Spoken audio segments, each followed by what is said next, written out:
Hotep, Alafia, Kamusta. Welcome to the Mind of Ro page. I am Faju Junde Oguna Salamio. Today I'm going to make a video on fallacies. The last video I made was on my personal experience being marked Kumbanda spirits, who are my Rosa and Tata Caveira. Kumbanda, if you don't know, if you're unfamiliar, is a Afro-Brazilian religion that primarily works with Eshu and Pampa Gira spirits. So if you like that kind of stuff, go ahead and subscribe to my YouTube channel at Mind of Ro, where I share all kinds of spiritual information. I also have a TikTok and an Instagram and a Twitter at Mind of Ro. I also have a Snapchat at LittleRoro253, and I also have a Facebook business page at The Mind of Ro, where I do readings. So if you would like to get a reading done, go ahead and shoot me a message on my Facebook page and set an appointment with me, and I do it over video chat. So first of all, what is a fallacy?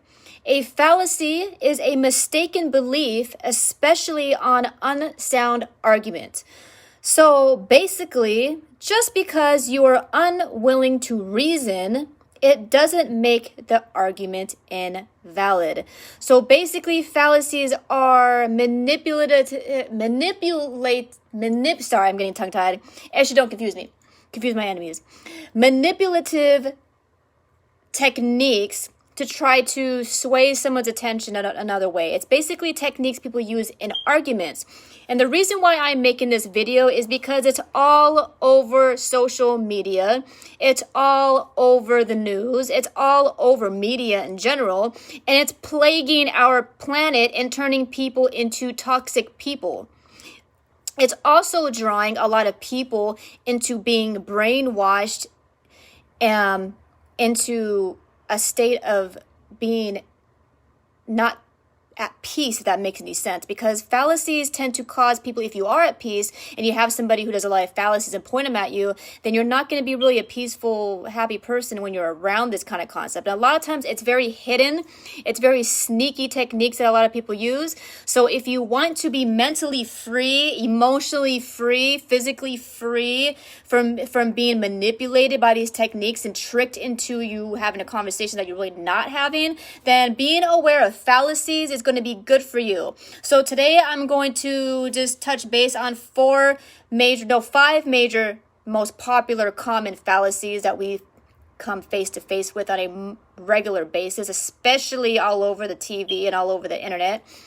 So there's way more than that, but I'm just going to touch base on the most common fallacies. Number one is the red herring fallacy. The red herring fallacy consists of diverting attention from the real issue by focusing instead on an issue having only a surface relevance to the subject. For example, wordplay. Let's say you're having a conversation with somebody and this is how the person reacts. They pick out one word you said in the whole entire conversation and they want to argue about that word. In their head, they're trying to make it valid, but you know it's not valid. And then they run you into this bunch of circles and you're running around in circles and blah, blah, blah. That's what they do. It's a gaslighting technique. Wordplay is a good example because people do it all the time. Basically, it's based off people who do some research online. They're just in the mood to argue about it. So whatever conversation they have with somebody, they're going to try to pick a fight with somebody. As in, you're talking to somebody and they say, well, the word you actually said really means this, that. Okay, if that's the case, did you hear the point that I was trying to make? Are you in this conversation or are you not? That's an example of red herring fallacy. Be mindful of it. Don't let people draw you away from a conversation. If you know you're making a point and the person doesn't want to grasp the point because they want to pinpoint one word that you're saying or try to play off one little section in it and try to make it valid when it's not, that's called the red herring fallacy. Number two is the straw man fallacy. Straw man fallacy is having that impression of refuting an argument on a subject that wasn't even addressed. For example, putting words in your mouth is a very obvious, clear example of the straw man fallacy. People like to make videos on the straw man fallacy, which is basically people who's trying to argue about a subject or rant about a subject that isn't even valid to society right now and only valid in their own imagination in their own head, and they try to make something out of it that's not real.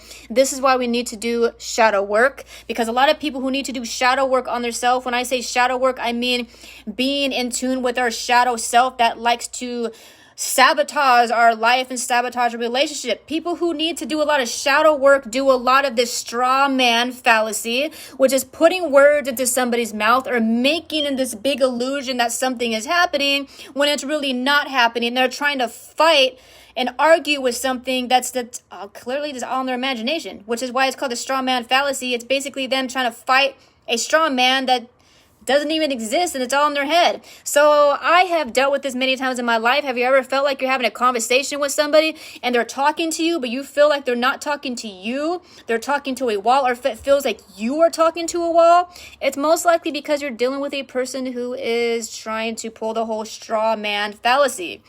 The next one, number 3, is appeal to authority. A lot of controlling narcissistic people love to do this in regards to their self, or I could say followers, or I like to call them sheeple, like to do that when they're talking about another authority. An example would be well, I'm the manager, therefore everything I say is correct.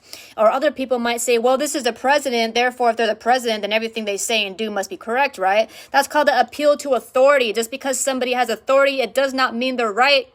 Because I don't know about you, I've met some pretty shitty managers, some pretty shitty parents, and seen some pretty shitty presidents. And there's a history of pretty shitty queens and pretty shitty kings. So, sorry, but appealing to authority doesn't make your argument valid.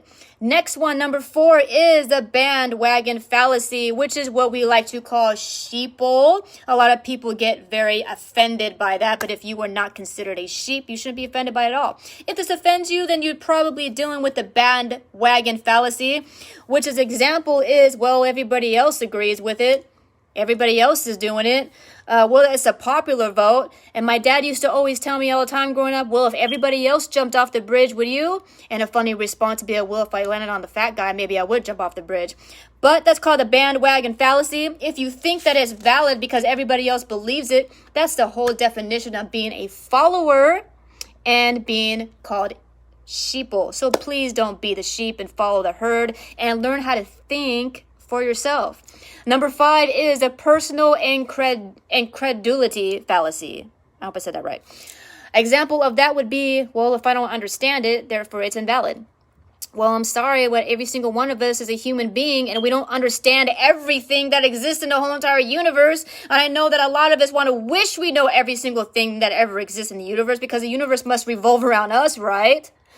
No, it doesn't. So personal credibility doesn't really invalid arguments. If you don't understand a concept, it's okay to just say, hey, I don't understand that. That's not my subject. Therefore, go ahead and explain it to me. But a lot of us have too much pride and too much ego to admit that. Therefore, we feel like if we don't understand it, it must not be valid.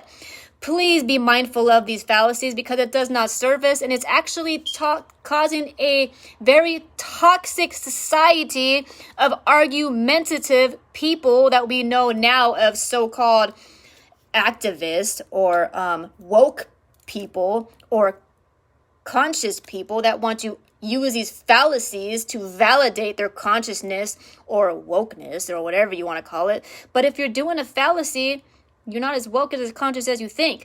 So that's all I have for you guys today. Please be mindful of not only yourself doing this, but be mindful when it's being done to you. Because how can you be mentally and emotionally free if you're allowing people to brainwash you and control your mind and the way you see things and the way you feel about something? You know what I'm saying? Because this is a concept of gaslighting. So if you want to know how to deal with people who do this to you, please check out my video on gaslighting is controlling, because these are gaslighting techniques.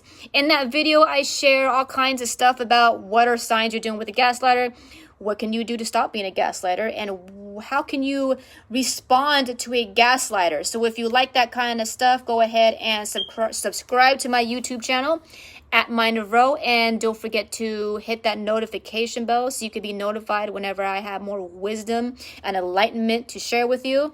My next video is going to be on how to practice mindfulness, because if we're doing these things or it's being done to us, we need to be more mindful of it. So check that video out next week. Until then, I hope all of you are having a clear, communicative day. Ankh Uchasaneb. Namaste. Adabo. Peace.